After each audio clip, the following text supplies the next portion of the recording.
ख्यालात तो ये डॉक्टर शाम साहब, डॉक्टर जमशेद साहब ने ये सारा आपको अपडेट किया है।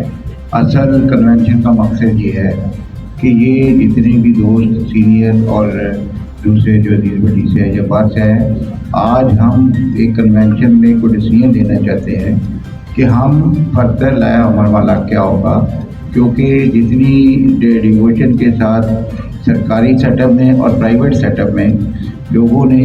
दिलजमी के साथ और ध्यानदारी के साथ, और ये बड़े फ़ख्र की बात है, ये मुझे बड़ा फ़ख्र है आज कि हम ऐसे कम्युनिटी के ऐसा है कि हम जब हमारा एक कोलीग के साथ इस तरह के इवेंट हुआ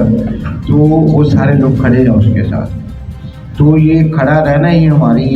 इस्तेकामत की अलामत है और यही हमें इंशाल्लाह शिक्षा देगी और यही हमारी सारी कम्युनिटी का आकर तहफ़्फ़ुज़ भी इसी तरह हो सकता है। तो अगर हम एक भाई के लिए खड़े होते हैं तो इसी तरह सारे खड़े रहेंगे तो इंशाल्लाह हमें जो है ना मंजिल भी मिलेगी और इंशाल्लाह उसके कातिल भी मिलेंगे और उनको सज़ा भी मिलेगी। तो अब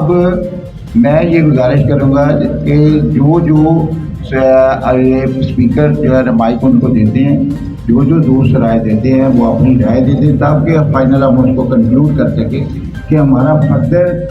क्या। ये दो चीज़ें हो चुकी हैं अभी तक। एक तो उन्होंने जो टाइम मांगा 72 आवर का वो भी आज पूरा हो गया और फर्दर हमने ये स्ट्राइक या ओपीडी स्ट्राइक करना है या फर्दर को इसको